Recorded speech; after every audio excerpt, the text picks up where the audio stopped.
Are you busy but broke? Because let me tell you, the average real estate agent is busy all day long, but most of what they're doing, it is not making them money. And friend, I don't want it to be you. As a matter of fact, I had a bestie. When I first met her, she was really frustrated because she was not making the money that she wanted to make. But then when I talked to her, homegirl was spending an hour to an hour and a half every single day studying the entire MLS, even though she didn't have any clients looking in a particular area. That was busy work. And in this episode, I'm going to break down for you 10 things that you may be doing just to be busy and what you need to do instead to actually be productive. So let's hop into number one. The first time waster is posting to social media without a specific strategy or plan.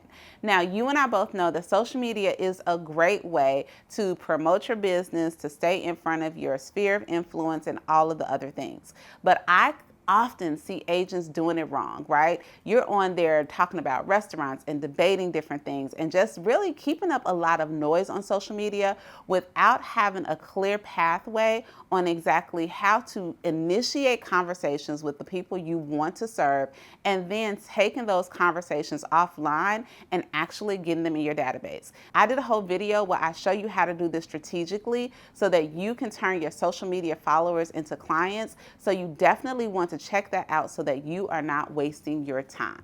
Here is the second time waster. Consuming so much content, so much information instead of actually implementing. If I had $1 for every time I talk to besties who, you're going to the classes, you're watching the YouTube videos, you're listening to the podcast, you're going to the trainings with your brokerage, you're getting all of the ideas of ways to grow your business. But the problem is that you are full of information and have zero implementation. It is a complete waste of time to even listen to me talk to you if you don't have any intention to actually implement the things into your actual business. Oftentimes, I see people that you get so overwhelmed, right? And the reality is that, friend, you probably already have more than enough knowledge in your head to actually do something. So it's time to start doing and not just learning what to do. And 9 times out of 10, the people that you really admire, it's not that they know even more than you. You probably know the exact things that they know. It's that they are actually putting those things into process into their business, and that is where they are winning. So it's time for you to stop wasting time only learning and start doing the things. Here's the third one, and I'm going to tell you I was definitely guilty of this for a long time.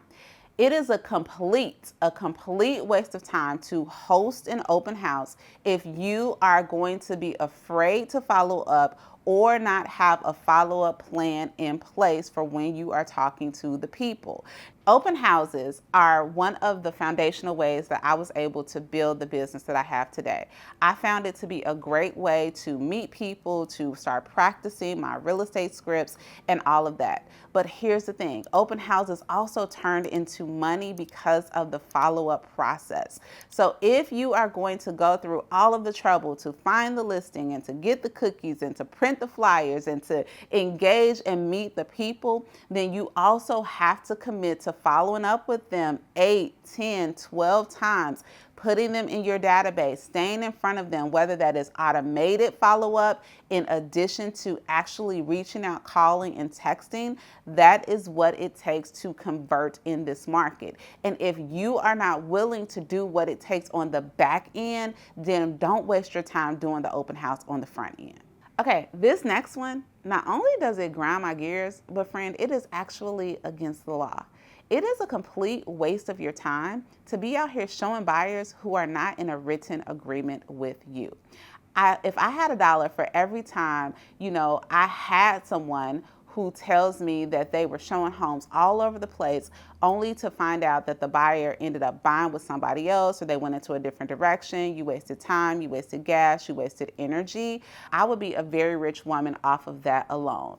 And yes, while we can blame the buyer for wasting our time, if you have a system in place that says, I am not moving my car until you have shown some sort of commitment and have agreed to hire me, then guess what?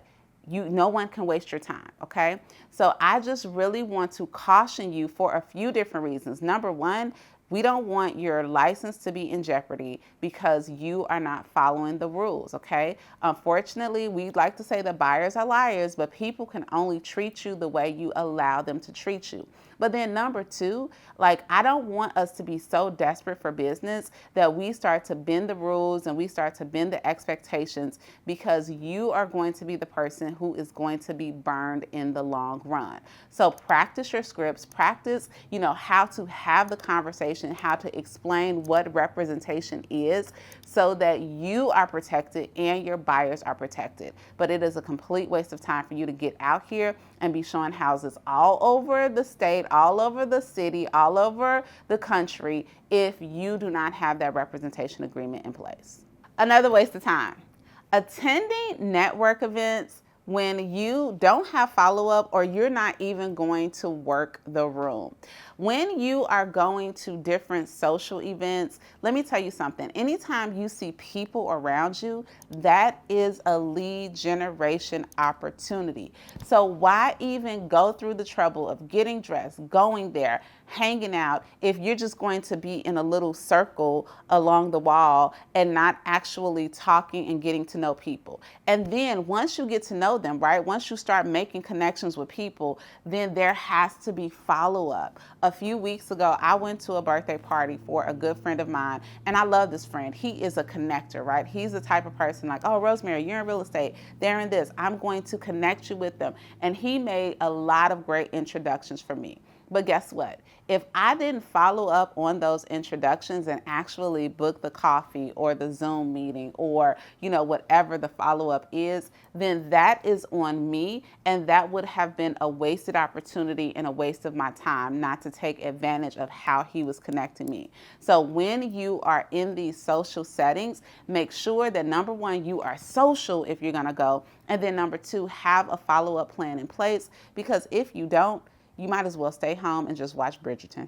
Number 6, while we are on the whole follow-up situation, if you are generating online leads, everyone that you meet via social media, or if you're running ads and things like that, they might not be ready to sit down with you and meet with you in person. They might not be ready to buy a house right away. But what is going to be your nurture system for those people who are a little bit colder for you? I often hear people say, I have all these different leads in my database, but none of them are converting. But that really comes down to, what is your process to nurture them? Are you sending them newsletters? Do you have a system of homes that are going to go out to them on a weekly or monthly basis based on their needs? Are you making phone calls to them? Are you inviting them to events? Are you sharing local finds? We have to nurture that business, and the online business that you are working hard to bring in, you definitely have to have a nurture system to continue to stay in front of those people so that you can develop trust with them. Otherwise, it's a waste of your time to even put out things to get their business. Number 7, this one's going to be a hot topic. Friend, it is a waste of time for you to spend hours upon hours on things like branding and your logo and your website. And I will be the first to raise my hand to say, I probably spent 10 hours when I first started trying to figure out what my logo would be on Fiverr.com, and I didn't even know how to read the contract correctly, okay?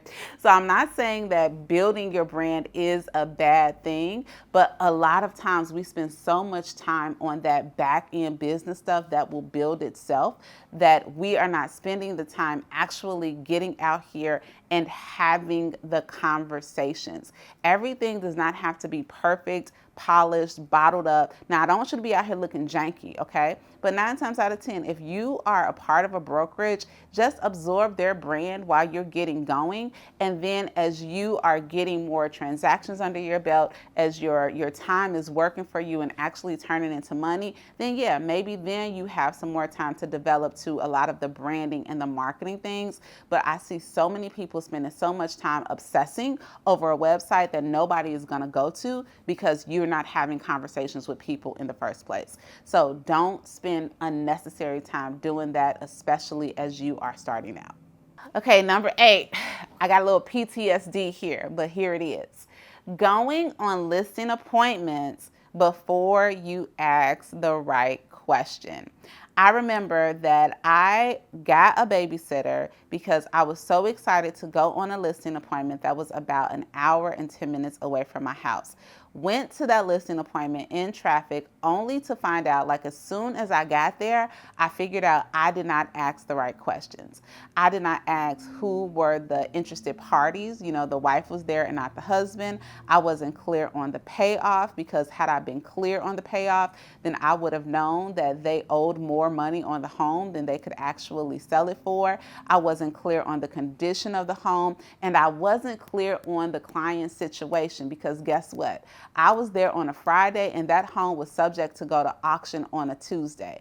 Now, had I known a little bit more, I may have been in better position to support them. But more importantly, at that moment, I would not have wasted both their time and my time by not asking the right questions, okay? So when you are going to a listing appointment, honestly, buyer appointments too, if you are not going to take the time to qualify the appointments, okay, and to make sure you clearly understand exactly what the client's need, or the potential client's needs are, to make sure that you are going to be able to be the solution to that problem, then it is a waste of your time. So get clear, ask the right questions before you go out to any listing appointment.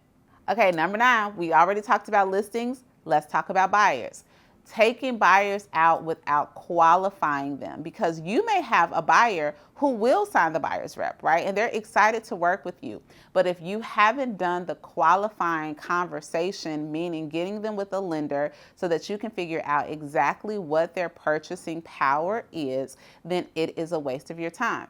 And I will also just tell you that I've seen this happen before, right? That a buyer says, oh, I'm going to call the lender, but I want to see this house on Tuesday. They're excited because you're excited, and you're excited because they're excited, and you're moving your car and you're taking them out to see all of these different things, only to find out that they cannot purchase the home that they have fallen in love with, okay? Now, the way that I handle that is that if buyers are really excited, then, okay, maybe we can go see some open houses, right? I can give you a list of open houses in your area that you're interested in living in. But the reality is that, and I want you to share with them, like, we want to have a clear understanding of what your purchasing power is. I want you to have a conversation with the lender so that you will be best equipped when you do go out to buy a house. Because other than that, friend, it is a vast waste of time. And then what will happen is, if you don't qualify your buyers, they'll go out and they will fall in love with something that they probably can't afford. And now they're going to get discouraged and you lose the sale. So definitely don't waste your time taking buyers out before you actually get them qualified to figure out what homes they can actually purchase. And this one, number 10, the biggest time waster that I see with real estate agents: waiting until you feel confident before you take action. Right now, I know, just type, if it's you in the comments, just type in comments that it's you. You are thinking that you will start talking to people and you're going to start doing open houses and you're going to start showing up on social media when you get more knowledge about the business, when you feel confident of how you're showing up. But friend, let me tell you something. The only way to get confident and to show up in this business, or anything for that matter, is you have to have the courage to start. Confidence is not built with more knowledge. It is built by the reps that you put in. So are you going to commit yourself to actually being imperfect, being okay to say, I'm just going to start from where I am right now, because I know that I'm just going to get better as time goes on. If you are waiting to get it all figured out before you actually move forward in this business, then you are going to be waiting forever. And this one is the biggest time suck, because not only does it rob you of your time, but it robs you of the confidence that you could be developing. It robs you of the opportunity that you could have, not just for you, but the opportunities that you are supposed to provide to the people that you're going to serve. And then honestly, it just robs you of believing in yourself when you believe that you just need a little bit more info before you get going.